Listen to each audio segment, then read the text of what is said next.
రామాయణం ఎలా ప్రారంభమైందో తెలుసా? శ్రీమన్నారాయణుని నిరంతరం స్మరించే నారద మహర్షి ఒకరోజు మునిశ్రేష్ఠుడైన వాల్మీకి ఆశ్రమానికి వచ్చాడు. నారదుడు తపస్వి, జ్ఞాని, వాక్చతుర్యుల్లో ప్రాముఖ్యుడు. ఆ సమయంలో వాల్మీకి ఒక ప్రశ్న అడిగాడు.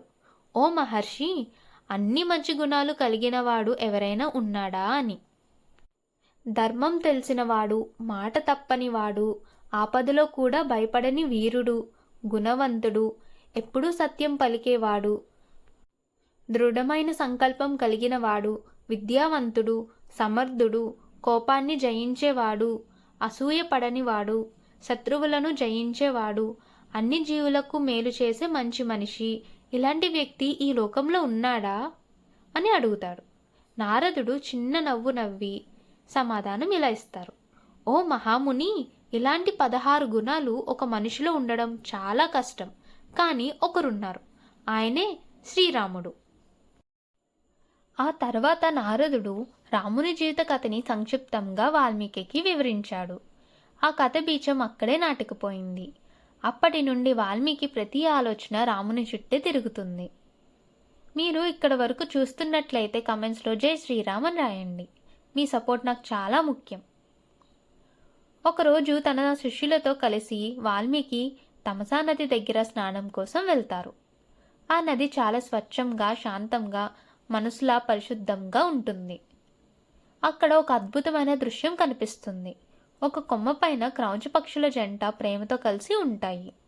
వాటి మధుర ధ్వనులు వినడానికి చాలా అందంగా ఉంటుంది. కానీ అకస్మాత్తుగా ఒక వేటగాడు తన బాణంతో మగ పక్షిని చంపేస్తాడు. ఆ పక్షి నేలపై పడి వేదనతో విలవిలలాడుతూ ప్రాణాలను విడిచింది. ఆడపక్షి అది చూసి భరించలేక ఏడుస్తుంది. ఈ దృశ్యాన్ని చూసి వాల్మీకి హృదయం కృంగిపోతుంది. ఆ వేటగాడు పైన చాలా కోపం వస్తుంది. అప్పుడే తన నోటి నుండి ఒక మాట వచ్చింది.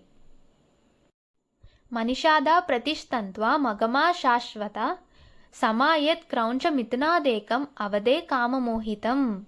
అంటే, ఓ కిరాతకుడా, ప్రేమలో ఉన్న ఆ పక్షిని చంపావు, నువ్వు ఎప్పటికీ అపకీర్తిని పొందుతావు.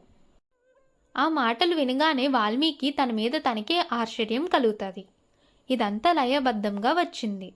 ఇది ఒక శ్లోకం. అప్పుడే ఒక గొప్పటి సత్యం తెలుస్తుంది. శోకం నుండి శ్లోకం పుట్టింది అని. ఆశ్రమానికి తిరిగి వచ్చిన వాల్మీకి ఆ దృశ్యాన్ని మర్చిపోలేకపోయాడు. అప్పుడే సృష్టికర్త అయిన బ్రహ్మదేవుడు ప్రత్యక్షమవుతారు. వాల్మీకి భక్తితో బ్రహ్మదేవుణ్ణి ఆహ్వానించి మర్యాదలు చేస్తారు. బ్రహ్మదేవుడు చిరునవ్వు నవ్వుతూ ఇలా అంటారు. ఓ ఋషివర్య, నువ్వు పలికింది శ్లోకమే. ఇది నా సంకల్పం. ఈ ఛందస్సులోనే శ్రీరామచరిత్రను రాయండి. నారదుడు చెప్పని రహస్యాలు కూడా నీకు తెలుస్తాయి. ఈ భూమిలో పర్వతాలు, నదులు ఉన్నంత వరకు రామాయణం ప్రచారంలో ఉంటుంది. ఆ ఆదేశంతో వాల్మీకి మహర్షి రామాయణం రచన ప్రారంభించాడు. ఇది మన బాలకాండంలో మొదటి అధ్యాయం. ఇంకా అసలు కథ ప్రారంభం ఇప్పుడే. నెక్స్ట్ ఎపిసోడ్లో శ్రీరాముని జననం మరియు అయోధ్య రహస్యాలు తెలుసుకుందాం. కాబట్టి ఇప్పుడే ఛానల్ని సబ్స్క్రైబ్ చేసి బెల్ ఐకాన్ని ప్రెస్ చేయండి. రామాయణం వినడం కాదు, అనుభవించడం స్టార్ట్ చేద్దాం. జై శ్రీరామ్.